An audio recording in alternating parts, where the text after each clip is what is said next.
I came across this article on the Wells Media Manager page actually. It seems to be an article that was written on the 20th July 2022 in the US Sun. It reads, "Crucial sign Summer Wells' father is not behind her disappearance, revealed by experts, as letter to kidnappers shared." Don Wells has faced ceaseless backlash and branded as a villain on social media after his daughter Summer mysteriously disappeared last June. The behavior panel interviewed Mr. Wells for 2 hours before his Dr. Phil appearance in November 2021 and spoke to The Sun on Tuesday after Mr. Wells sent an open letter to his daughter's kidnappers.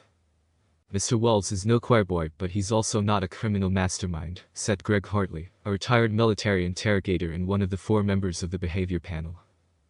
"Nothing is ever 100%, but he wasn't hedging in his answers. He wasn't guarding anything," Mr. Hartley said. "There was consistency with delivery in his story, even when faced with our psychological ploys, even when he was asked tough questions. There were no deviations in his story."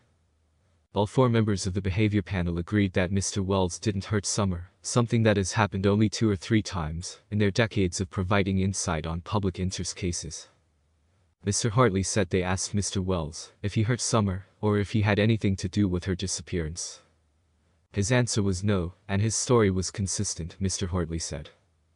"We look for how fast they talk, choice of words, and how smooth they deliver their answers," he said.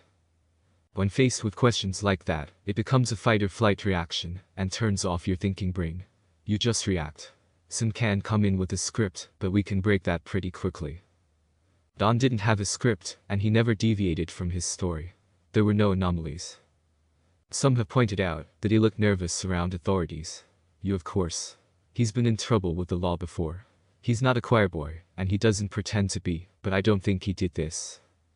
What an interesting article Tim chose to share on the Wells Media Manager page, along with other posts about how he works and listens to these professionals.